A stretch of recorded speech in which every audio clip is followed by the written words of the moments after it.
Romanos, capítulo 11, do verso 32 ao verso 36, diz a Escritura: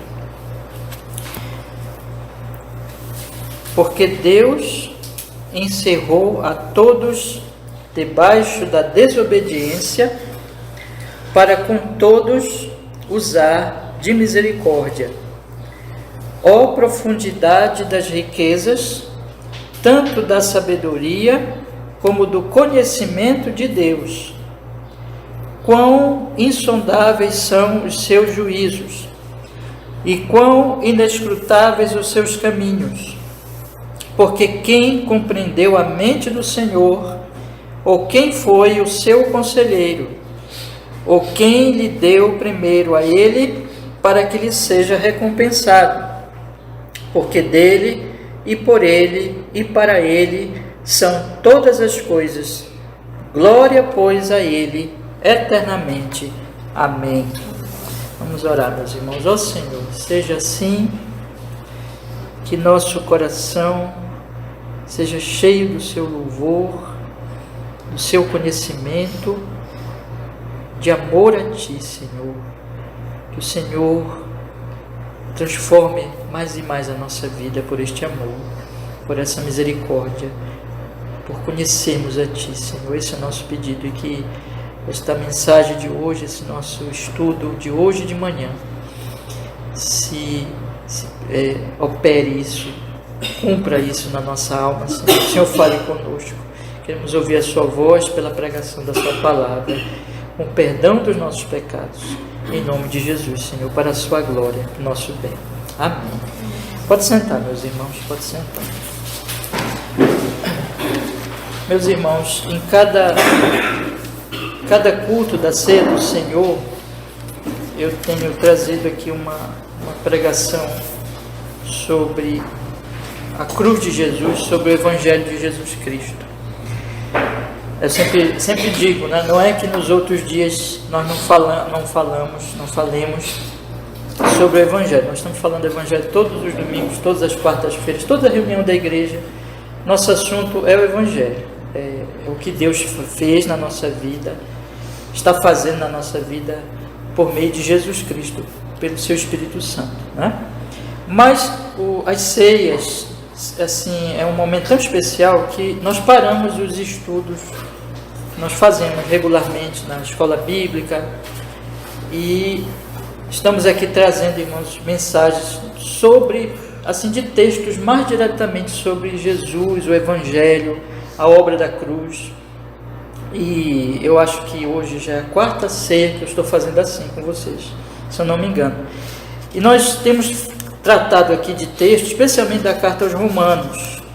Não vou ficar só nos Romanos, nesses cultos da ceia, mas nós temos nos detido na carta aos Romanos, nesses domingos da ceia. E nós temos falado algumas coisas aqui sobre como as pessoas elas reagem diante de Deus, como elas reagem diante da revelação que Deus dá. O apóstolo Paulo, ele fala nessa carta que Deus, ele se revela.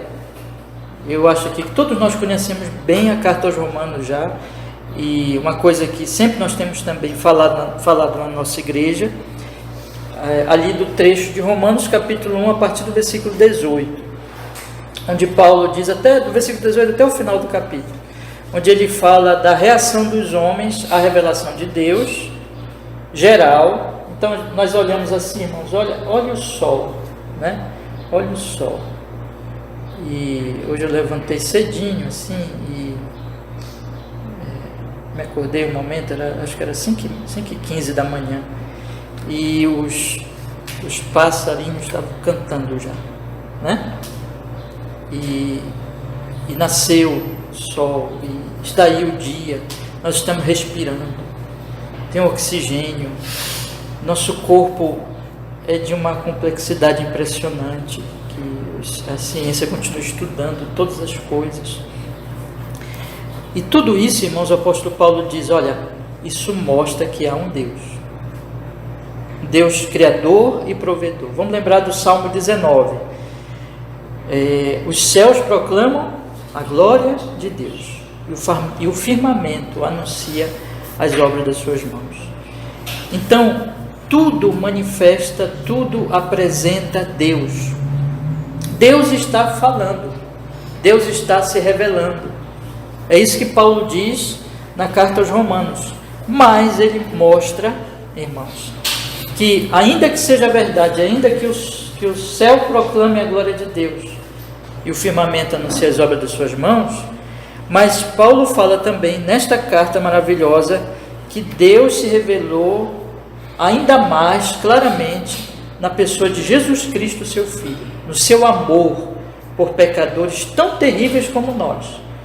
Quando ele então mandou Jesus aqui, nos amou antes que nós o amássemos, porque na verdade nós éramos seus inimigos, e ele nos amou, e Jesus Cristo veio a esse mundo para a nossa salvação. Paulo mostra então, irmãos, essas palavras que nós estamos aqui lendo, que nós acabamos de ler, que eu não vou exatamente fazer uma exposição desse texto, mas eu quero ler outros textos, mas eu só quero tomar aqui uma verdade, irmãos, que se vocês percebem, o apóstolo Paulo, ele fala no versículo 31, assim também estes agora foram desobedientes, para que também alcançarem misericórdia, pela misericórdia a vós demonstrada. Aí no versículo 32 ele diz, porque Deus encerrou a todos debaixo da desobediência, para com todos usar de misericórdia. Então, quando ele fala isso, irmãos, ele está concluindo todo o argumento dele, que começa lá no primeiro versículo da carta aos Romanos, especialmente a partir do versículo 16, que até ali o versículo 15, Paulo ainda está se introduzindo, né? Mas você lembra o que ele diz no versículo 16? Eu não me envergonho do Evangelho, capítulo 1, versículo 16, eu não me envergonho do Evangelho, porque ele é o poder de Deus para a salvação de todo aquele que crê. Então, meus irmãos, aqui no versículo 32, ele está concluindo, vejam só que coisa, são 11 capítulos em que Paulo, ele mostra o Evangelho de Jesus, a obra de Cristo, por nossos pecados, e ele chega aqui a essa conclusão no versículo 32, quando ele diz assim, porque Deus encerrou a todos debaixo da desobediência, para com todos usar de misericórdia. Aqui esse todos se refere a judeus e gentios. Então ele diz aqui, olha, Deus colocou todos debaixo da desobediência, encerrou todos, melhor dizendo, debaixo da desobediência, ou seja, o ser humano em geral. Lembra que ele diz lá no capítulo 3, ele diz, todos pecaram, destituídos estão da glória de Deus, e são então objetos, na verdade, da ira de Deus. Deus não tem que salvar ninguém, não tem que ter misericórdia de ninguém.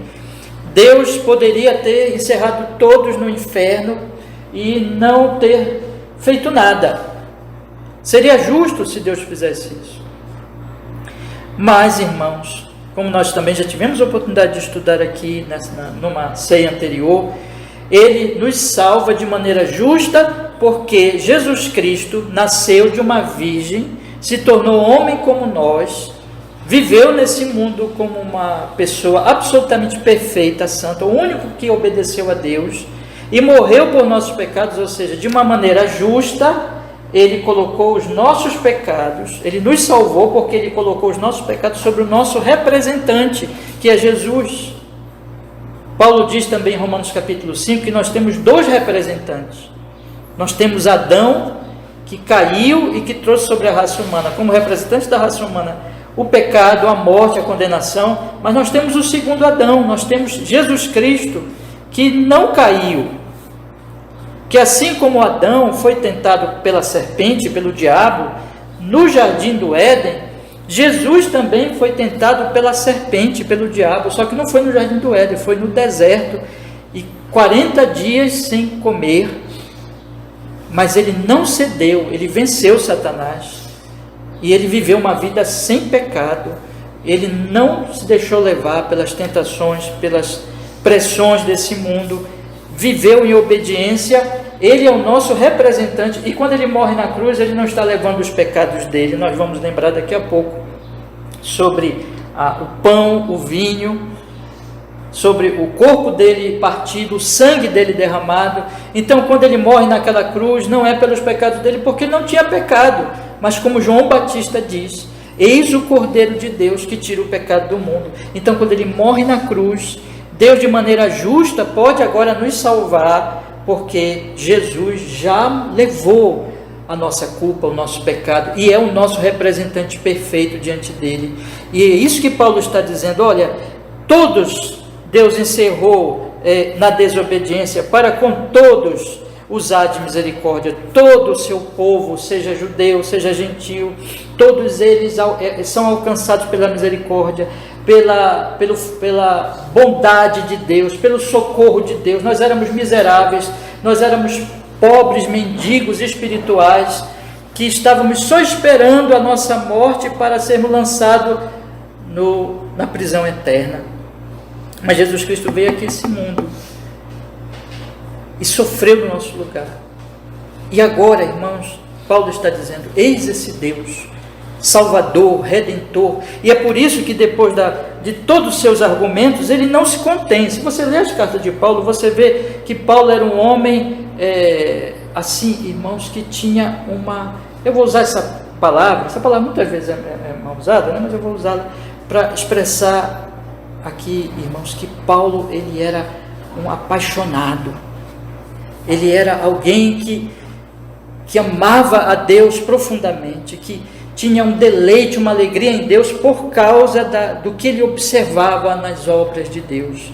Então, quando você lê as cartas de Paulo, você vê Paulo louvando a Deus. Faça esse exercício. Mas não só Paulo, os outros apóstolos também. Como eles glorificam a Deus, como eles louvam a Deus. O livro de Salmos é também uma expressão disso. E olha que os Salmos estão lá no Antigo Testamento, mas já fazem as profecias, olham para o que Deus já tem feito e profetizam sobre o que Deus vai fazer em Cristo. E eles explodem em louvor, em gratidão. Irmãos, o que eu quero chamar a atenção de vocês hoje é que o cristianismo, ele não é, meus irmãos, preste bem atenção no que eu vou lhes falar esta manhã, e guarde no seu coração isso. O cristianismo não é infeliz. As pessoas às vezes dizem assim: eu não quero ser cristão porque o cristão é muito infeliz, o cristão não pode fazer isso, não pode fazer aquilo, tudo é pecado, ele põe sobre ele uma porção de regras, é uma infelicidade muito grande ser cristão. Feliz é poder viver a vida. As pessoas que dizem isso, as pessoas que pensam assim, elas não compreendem o cristianismo, mas é triste observar que os cristãos passam essa ideia para elas, porque há tão pouco louvor, irmãos. Eu falei aqui da paixão, do amor de Paulo, mas nós observamos que há tão pouco disso nas igrejas hoje. Hoje os cristãos se reúnem para buscar bênçãos, para buscar ajuda nas suas necessidades, para buscar bênçãos materiais, mas você não vê, é tão raro o ânimo, a alegria, o louvor a Deus pela obra da cruz. O que está acontecendo conosco, cristãos evangélicos, que não conseguimos, meus irmãos, expressar para as pessoas lá fora a alegria da salvação, a alegria de conhecer a Deus? Essas palavras, quando o apóstolo Paulo diz, acompanhe comigo aqui, por gentileza, no versículo 32, observe que ele diz: porque Deus encerrou a todos debaixo da desobediência, para com todos usar de misericórdia. Ele não se contém, irmãos. Aí ele fala no versículo 33, profundidade das riquezas, tanto da sabedoria como do conhecimento de Deus. Quão insondáveis são os seus juízos, quão inescrutáveis são os seus caminhos, porque quem compreendeu a mente do Senhor, ou quem foi o seu conselheiro, ou quem lhe deu primeiro ele, para que lhe seja recompensado? Porque dele, por ele e para ele são todas as coisas, glória pois a ele eternamente, amém. Será que temos visto esse senso de Deus, esse deleite em Deus, essa alegria em Deus nos cristãos contemporâneos? Pergunto mais aos meus irmãos: nós temos experimentado isso, meus irmãos? Nós que estamos aqui nesta manhã, E nós temos experimentado isso. Veja, não é o exibicionismo, não é ficar falando todo o tempo, glória a Deus, aleluia, não é disso que eu estou falando, mas eu estou falando, meus irmãos, de uma vida que se deleita em Deus e que não se pode esconder. Jesus Cristo disse que você não esconde o poder da luz. A luz brilha, e Ele disse que nós somos a luz do mundo. Nós não somos exibidos, porque exibido é aquele que quer puxar a glória para si e aparecer para os outros. Não é isso que eu estou falando. Eu estou falando de um cristão que se deleita em Deus, que ama a Deus e que por isso se torna humilde, não se torna presunçoso, orgulhoso, falando das coisas, trazendo glória para si. Mas a vida dele é uma vida de deleite em Deus. Nós temos visto isso muito pouco. Por que nós temos visto isso muito pouco? Porque nós temos meditado pouco na cruz de Jesus, pouco na obra da salvação, pouco se fala nas igrejas sobre o que é mais importante, por parte mesmo dos pregadores em geral, e mesmo em igrejas ortodoxas, a coisa parece tão fria, tão acadêmica, tão gelada, tão doutrinária, é o peso da doutrina, mas não tem aquele calor. Não me entendo mal, nada contra a doutrina, ao contrário, a doutrina é fundamental. Mas quando a doutrina ela se encerra em si mesma, quando ela fica apenas um estudo de confissão de fé, de palavras, mas não chega a Deus, não chega ao conhecimento de Deus, há alguma coisa muito errada, meus irmãos. O que eu quero dizer para vocês nessa manhã, e esse foi até o tema que eu coloquei, né? Aqui, se vocês olharem no programa de culto, então eu coloquei assim, como tema da nossa mensagem de hoje, conhecendo a Deus no Evangelho. O que eu quero colocar nesta manhã é que quando nós conhecemos a Deus no Evangelho, e quanto mais nós conhecemos a Deus no Evangelho, o nosso coração se alegra nele, e aí nós vamos perdendo aquele gosto pelas coisas que a gente tinha gosto antigamente, e elas, porque nós a tomávamos como, na verdade, como ídolos, e elas vão sendo postas no lugar certo, porque elas não são ídolos, elas são apenas meios de nós glorificarmos a Deus. Mas, de que forma isso realmente acontece nas nossas vidas, irmãos? Nas últimas pregações aqui na Ceia do Senhor, eu tenho procurado mostrar para vocês que existem 3 formas de buscar a Deus, de tratar a revelação de Deus. 3 formas, segundo a carta aos Romanos. 2 formas são erradas, uma forma é a correta. 2 formas é humana, é uma tentativa humana de conhecer a Deus, ou de buscar a Deus, ou de lidar com a revelação de Deus, e uma forma é do Evangelho. Quando o apóstolo Paulo ele chega aqui a essa explosão de louvor, ele está exatamente expressando, irmãos, o resultado de conhecer a Deus no Evangelho.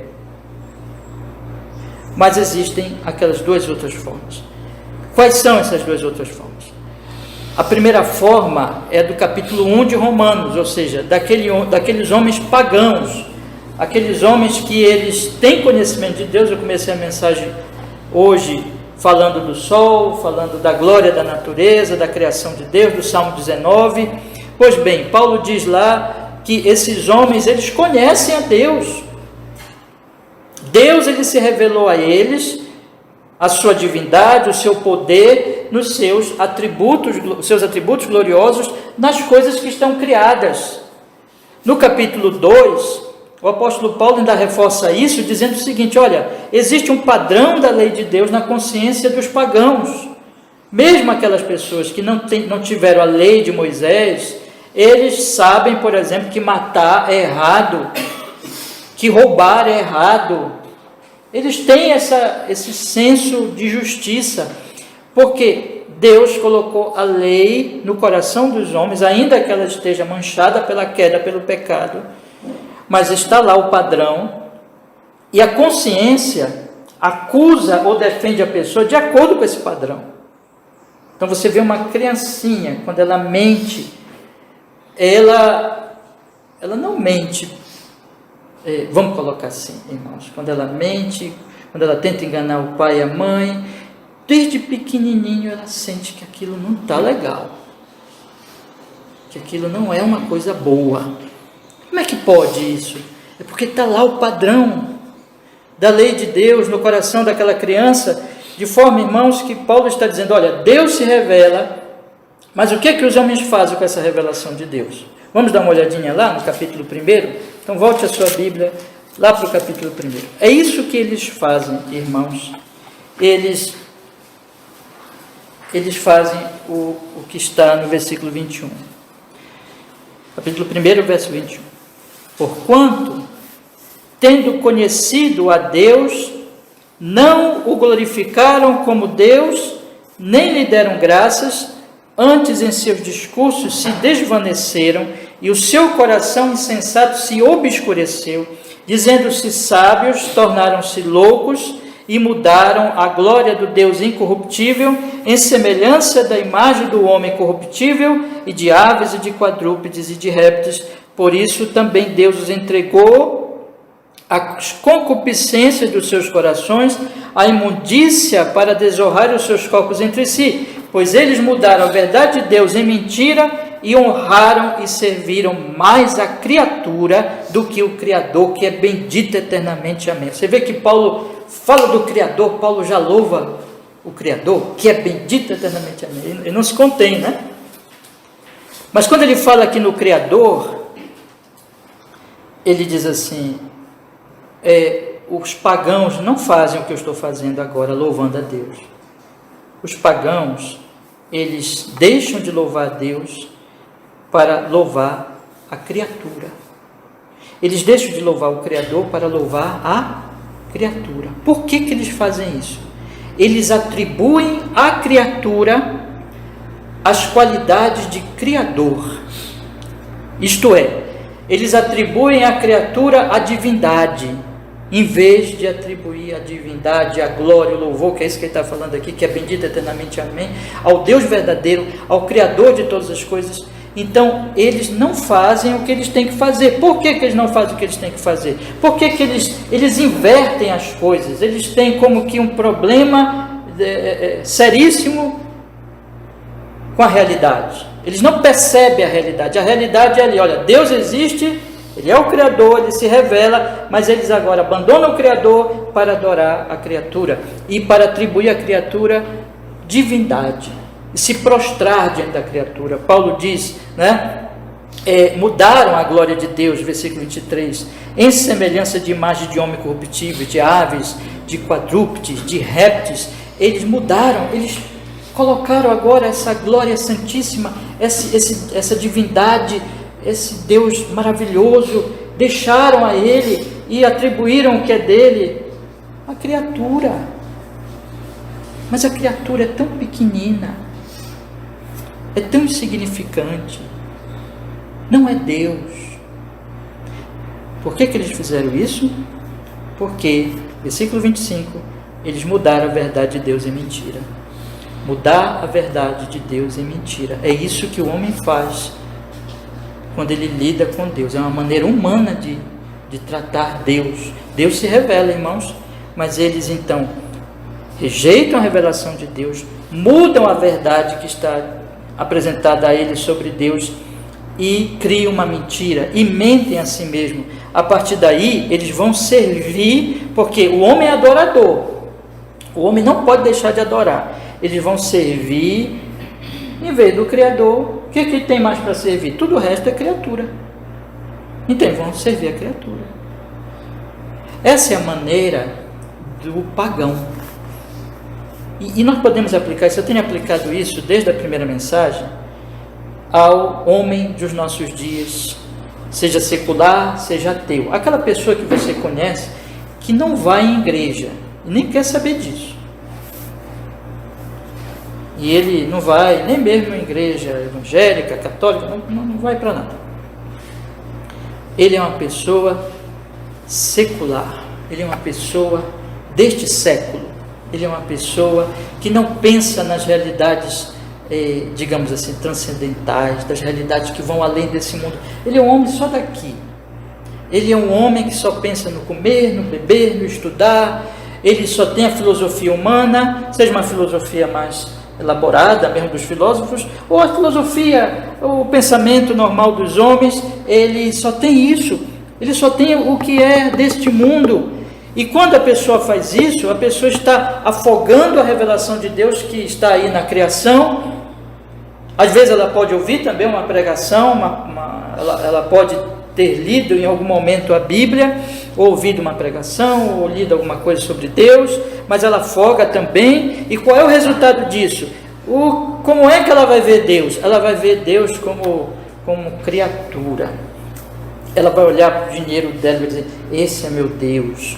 Ou ela vai olhar para o prazer, um prazer que ela tem, pode ser bebida, pode ser sexo, pode ser as diversões, enfim. Ela vai olhar para o prazer e vai tratar isso como, este é o meu Deus. Ou ela vai olhar para os estudos dela, a intelectualidade dela, a preparação acadêmica que ela tiver, e ela vai dizer assim, isso é meu Deus.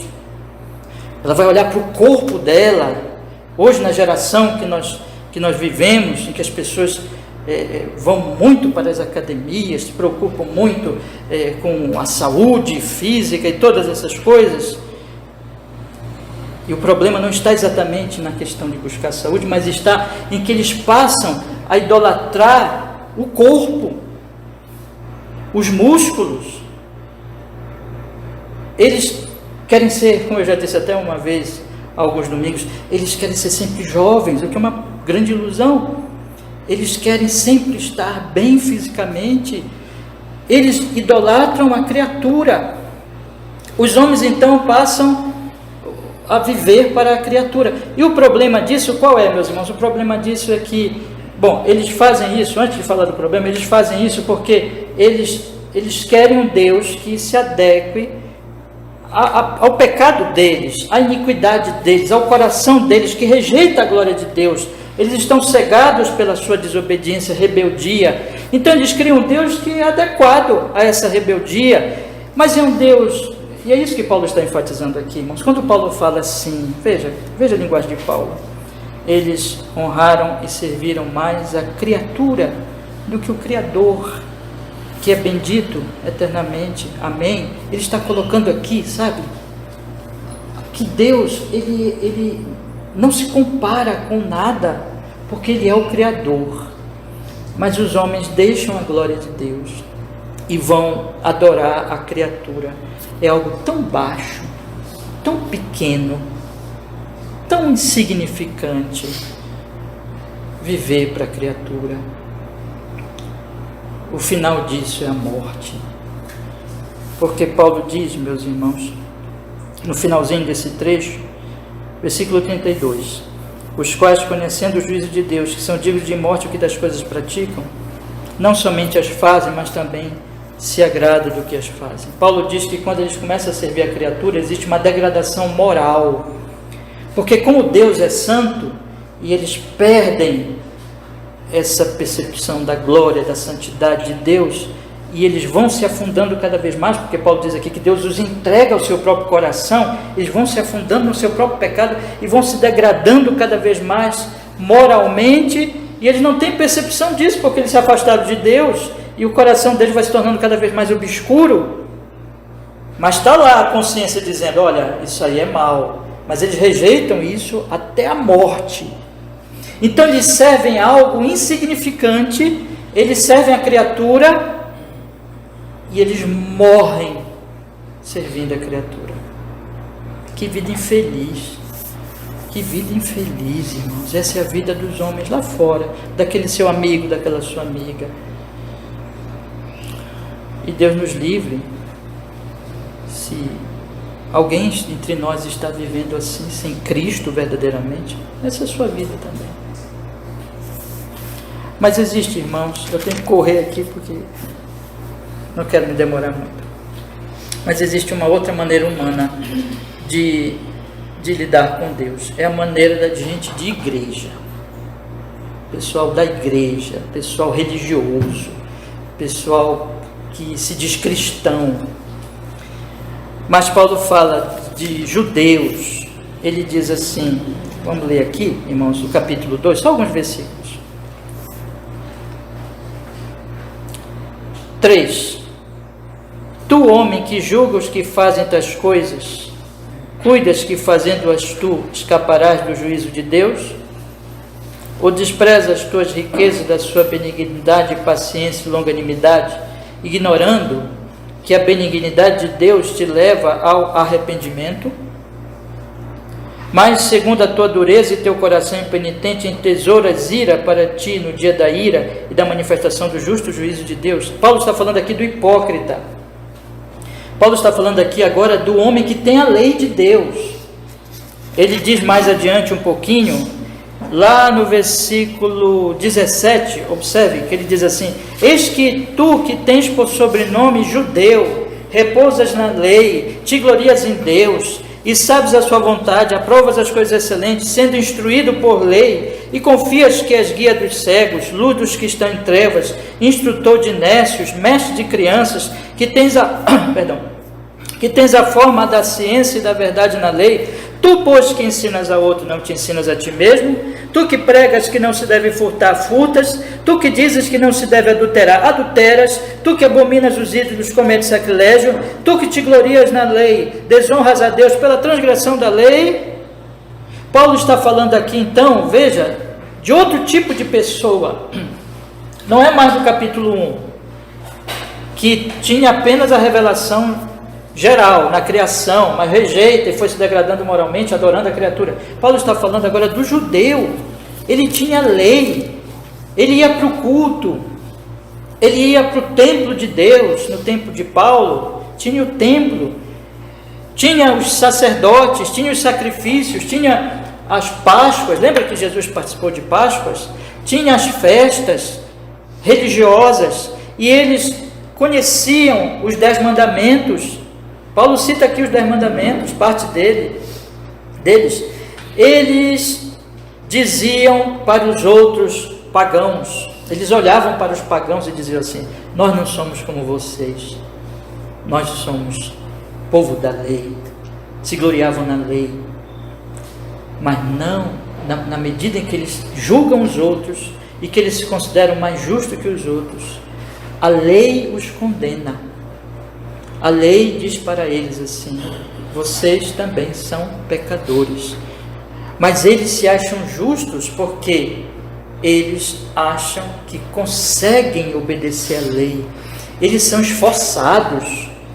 Eles são pessoas legalistas. O que é um legalista, irmão? Um legalista é uma pessoa que se esforça para agradar a Deus.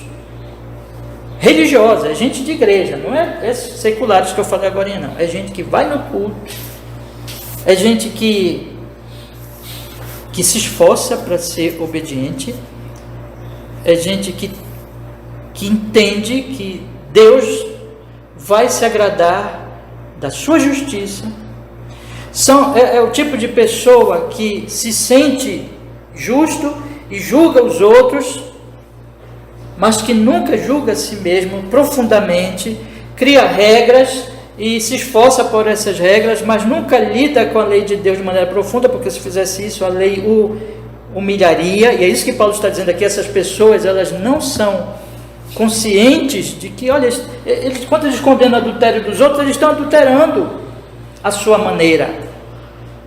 Por exemplo, quando o Senhor Jesus Cristo, eu citei esse exemplo aqui há alguns domingos, quando trazem a mulher adúltera para Jesus Cristo e dizem assim: olha, essa mulher cometeu adultério e segundo a lei de Moisés ela deve morrer apedrejada. O que Jesus responde para aqueles homens? Depois de um tempo, que Jesus se abaixa e eles insistem, o que Jesus responde para eles? Quem de vocês não tiver pecado, seja o que atire a primeira pedra. E eles não atiram a primeira pedra. Sabe por quê, irmãos?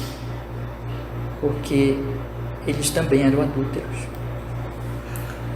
Então, eles eram hipócritas, legalistas.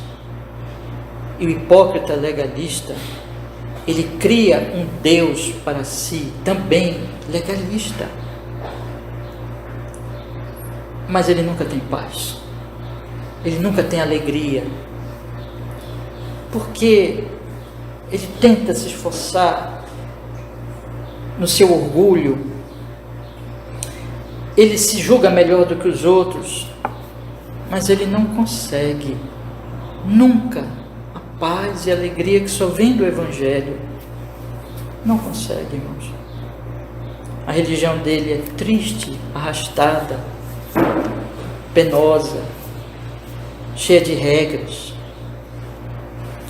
Ele não tem o perdão, ele não tem o senso do perdão, ele não tem o senso da justificação, ele não tem o senso da misericórdia. Sabe aquilo que Paulo diz lá?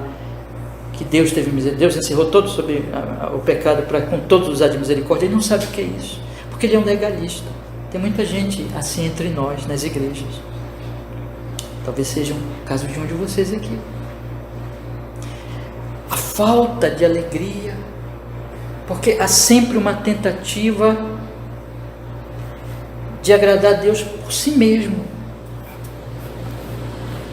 E se sente melhor. Ah, mas eu não sou como aquela pessoa que está lá fora, como aquele pagão, como aquele meu amigo. Se sente melhor que os outros, mas tudo que a pessoa tem é justiça própria, é obra dela, é uma tentativa sempre em si mesmo de agradar a Deus. Então, irmãos, permitam-me colocar as coisas da seguinte maneira. Como é que essas pessoas veem Deus? Essas pessoas veem Deus,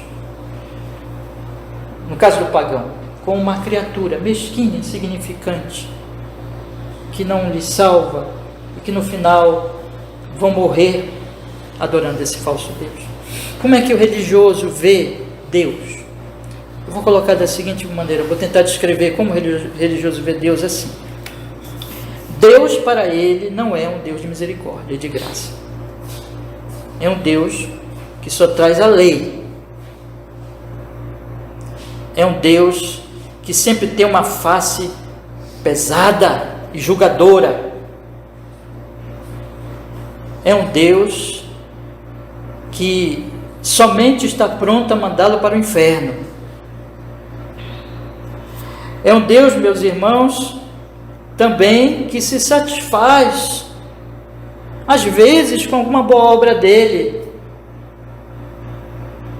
mas daqui a pouco, quando ele não se sente bem, quando ele acha que fez alguma coisa ruim, esse Deus nunca lhe traz paz, misericórdia, alegria, contentamento.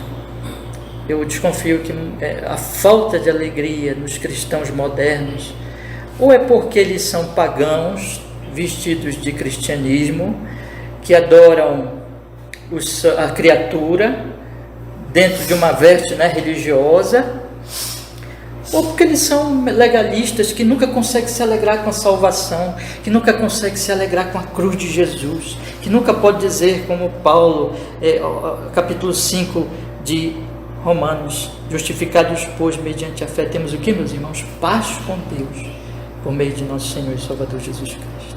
Ah, meus queridos irmãos, essas duas visões de Deus existem neste mundo, segundo o apóstolo Paulo, e é algo que não diz respeito ao verdadeiro Deus.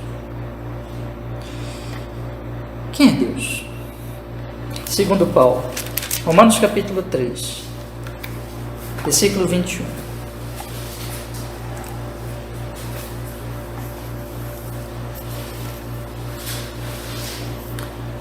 Ele diz: mas agora se manifestou sem a lei a justiça de Deus, tendo o testemunho da lei e dos profetas, isto é, a justiça de Deus pela fé em Jesus Cristo para todos e sobre todos os que creem, porque não há diferença, porque todos pecaram e destituídos estão da glória de Deus, sendo justificados gratuitamente pela sua graça, pela redenção que há em Cristo Jesus, ao qual Deus propôs para a propiciação pela fé no seu sangue, para demonstrar sua justiça pela remissão dos pecados dantes cometidos sob a paciência de Deus, para a demonstração de sua justiça neste tempo presente, para que ele seja justo, veja, justo e justificador daquele que tem fé em Jesus.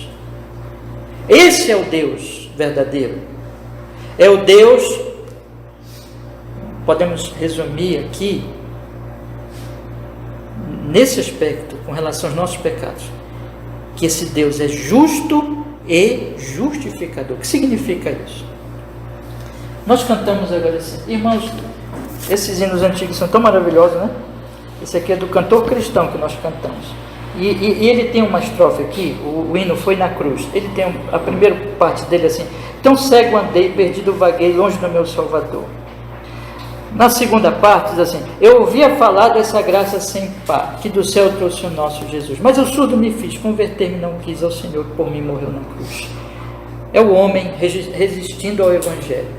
Aí na terceira parte diz: mas um dia senti meus pecados e vi sobre mim o castigo da lei. Aqui está sendo dito: olha, a lei condena. É isso que o religioso não está percebendo. Ele está no legalismo dele, tratando a lei como se a lei não condenasse, não religioso.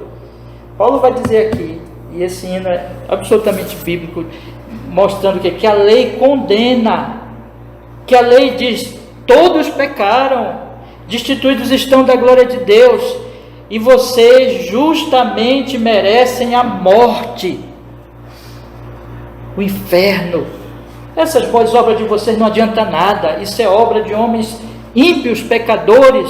Se vocês dependerem dessas obras de vocês estão perdidos, porque a lei, a espada da lei, tem uma outra versão desse mesmo hino que diz: mas um dia senti meus pecados e vi sobre mim a espada da lei. Tem uma espada sobre o pecador, pronta para cair sobre ele, merecidamente por causa dos seus pecados. Então, quando ele sente isso, segundo aqui o nosso hino, ele diz assim: mas depressa fugi, em Jesus me escondi, e refúgio seguro nele achei. Porque é exatamente isso, meus irmãos, é isso que Paulo está dizendo. Quando ele diz assim: Deus é justo, significa, antes de tudo, que quando Deus condena um pecador, ele está fazendo algo justo. O pecador merece morrer. Então fica a pergunta: como ele vai salvar um pecador que merece morrer? Colocando o pecado deste pecador sobre um homem que veio para substituir o pecador, vivendo uma vida santa no lugar dele, mas tomando esse pecado e pagando completamente na cruz do Calvário. É isso que Paulo está dizendo. Deus é justo porque ele nos salva de uma maneira justa. Ele não trata o pecado como se não fosse nada. O pecado é seríssimo, mas ele coloca esse pecado sobre o Senhor Jesus Cristo. Por isso que o corpo dele foi partido, por isso que o sangue dele foi derramado, para que hoje nós pudéssemos chegarmos a Deus e dizer: ó Deus, perdoa os meus pecados. Eu me arrependo, e eu não venho agora apresentando a minha justiça, mas eu venho apenas olhando para Jesus Cristo, confiando nele. Lava-me com o sangue de seu Filho Jesus. Eu sei que tudo é misericórdia, eu sei que a lei me condena merecidamente, e eu sei que eu sou necessitado da graça de Deus. Graça quer dizer o quê, irmãos? Favor imerecido. Eu sou necessitado da misericórdia. Misericórdia quer dizer o quê, meus irmãos? Misericórdia é o socorro de Deus ao miserável pecador. Eu preciso de graça, eu preciso de misericórdia, e essa misericórdia e graça está manifesta no Senhor Jesus Cristo. Portanto, Paulo, ele vai dizer aqui está Deus. Por isso, irmãos, já vou indo para a minha conclusão hoje, quando ele coloca aqui no capítulo 11, que nós iniciamos, e ele diz essas palavras, esse louvor de Paulo não é um louvor nem de um pagão não pode fazer isso, e um religioso hipócrita legalista não pode fazer isso, mas é de um crente consciente do poder, da graça, do Evangelho de Jesus. Por isso que ele diz: o Evangelho não é o poder do homem, mas é o poder de Deus para a salvação de todo aquele que crê. Então ele diz no versículo 32, porque Deus encerrou todos debaixo da desobediência, para com todos usar de misericórdia. Aí então ele louva a Deus. Ó profundidade das riquezas, tanto da sabedoria como do conhecimento de Deus. Eu quero agora, irmãos, encerrar pedindo para nós aqui aplicarmos a nossa vida. Meus queridos irmãos, vocês têm se deleitado? Eu quero perguntar isso para vocês aqui de forma muito amorosa, mas séria. Vocês têm se deleitado nesse Deus? O seu cristianismo é vigoroso, é de deleite, é de alegria, é de louvor, conforme Paulo está mostrando aqui. Ou você se parece com os pagãos, que se deleita com a criatura, mas não em Deus. O seu Deus é um Deus justo e gracioso, cheio de misericórdia, que você se alegra nele, ou o seu Deus é o seu corpo, sua roupa, seus estudos, uma pessoa que você gosta, sua casa, criatura. E você não se satisfaz nisso, né? Porque isso não satisfaz você. A criatura é muito pequenininha para te satisfazer. Você não tem paz. Você se deleita nesse Deus glorioso, se alegra nele, louva ele, ou você vê a Deus apenas como um carrasco pronto para te mandar para o inferno, que você tem que pisar em ovos, ser um religioso bonzinho, legalista, mas que nunca tem paz, porque esse Deus é mau. Às vezes até te dá raiva dessa religião, desse legalismo, dessa coisa toda, desse cristianismo que só te exige, e você não tem paz. Você não tem alegria na sua religião, não tem louvor, não tem adoração, não tem isso aqui. Eu gostaria que vocês pensassem nisso hoje de manhã. E gostaria de encerrar dizendo o seguinte: o que está acontecendo na sua vida depende de você estar entendendo o Evangelho de Jesus. Se você ainda não creu em Jesus verdadeiramente como seu Salvador, está tentando se salvar pelas suas obras, pare com isso. Por isso que você não tem alegria. Você precisa entender que você não vai se salvar pelas suas obras, mas é graça, sem obras. Paulo diz: sem obra alguma. Então somente temos que fazer o quê, irmãos? Nos arrepender e crer, confiar nele como nosso Salvador. É isso a exortação da palavra. Então, se alguém aqui ainda não fez isso, isso é possível entre nós religiosos, meus irmãos, entre nós que frequentamos igrejas. Então faça isso. Se você está tentando se salvar, ou se você não está ouvindo o Evangelho, como diz o hino, por causa dos ídolos deste mundo, por causa da criatura, deixe disso, arrependa-se e olhe para Jesus, confie nele como seu Salvador. Mas também é possível, irmãos, que mesmo cristãos sinceros, salvos, eles passem momentos de frieza, de que não consegue se alegrar no Evangelho de Jesus. Se esse é o caso de alguém aqui, se você crê em Jesus, se você confia nele como seu Salvador, mas você não tem experimentado isso, talvez, meus irmãos, o seu caso seja o de que a criatura está tomando o lugar do Criador na sua meditação. Você lembra do Salmo 1, não sabe? Não lembra? Bem-aventurado o homem que medita na lei de Deus de dia e de noite. Você lembra do quarto mandamento, não lembra? O quarto mandamento diz que um dia em 7 nós devemos guardar para ele, para o culto, para a adoração. O que é isso? Meditação. É que nós precisamos nos voltar continuamente e meditar e entender cada vez melhor o Evangelho e nos alegrar no Evangelho. Talvez o seu coração esteja se esfriando com a criatura, com a adoração à criatura, e você está meditando pouco no Evangelho de Jesus.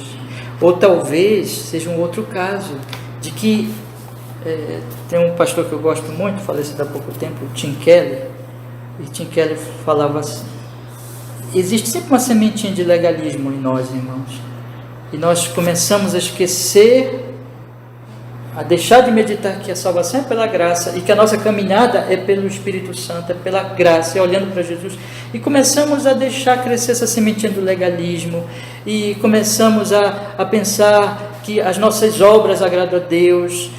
Eu tenho que orar mais, eu tenho que ler mais a Bíblia, eu tenho que fazer mais isso e aquilo, mas não com a motivação correta. Nós temos que fazer mesmo, nós temos que agradar a Deus, nós temos que orar, nós temos que ler a Bíblia, mas o cristão começa a fazer isso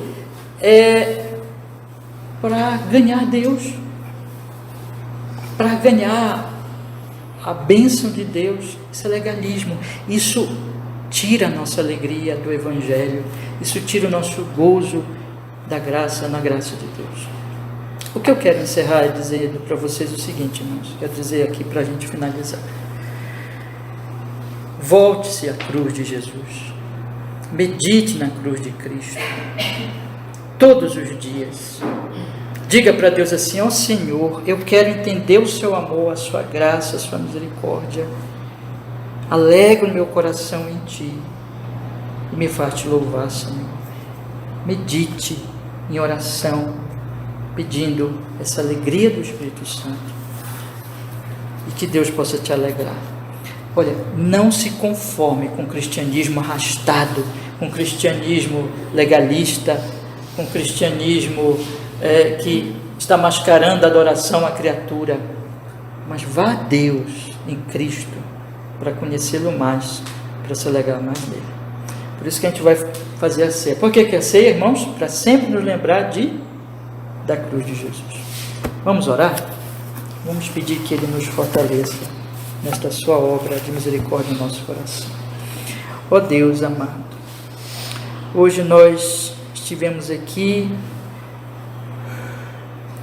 pelo Seu Espírito, Senhor, confiando no Senhor, na Sua misericórdia, meditando nesses assuntos. Nós pedimos juntos aqui, Senhor, opera na nossa alma, para que pelo Espírito Santo nós sejamos levados, Senhor nosso Deus, não a uma religião da criatura, ou uma religião legalista, mas uma religião que veja Deus em seu amor, em sua misericórdia. Esse é o Deus. Conheçamos a Ti no Evangelho, e Te amemos e Te louvemos, e cresçamos nisso. Ó Senhor, opere em cada coração nesta manhã, cada um dos meus irmãos, essa graça transformadora do Espírito Santo, na medida que nós sejamos levados à cruz de Jesus, à meditação na obra dele, sejamos alegrados, Senhor, sejamos cheios deste senso de Deus, do temor de Deus, da misericórdia de Deus, do amor de Deus, da graça de Deus, e assim possamos, com Paulo, Senhor, ter um cristianismo vigoroso, de louvor, de alegria do Espírito Santo, em nome de Jesus. Opere em cada irmão amado, em cada irmã amada, essa graça, essa misericórdia, nos tirando, Senhor, nos tirando de toda a religião desanimada, triste, indiferente, e nos alegrando pelo Espírito Santo, em Jesus, nosso Redentor, nosso Salvador. Faz isso, Senhor, em nome de Jesus, para a sua glória, para o seu louvor. Amém e amém.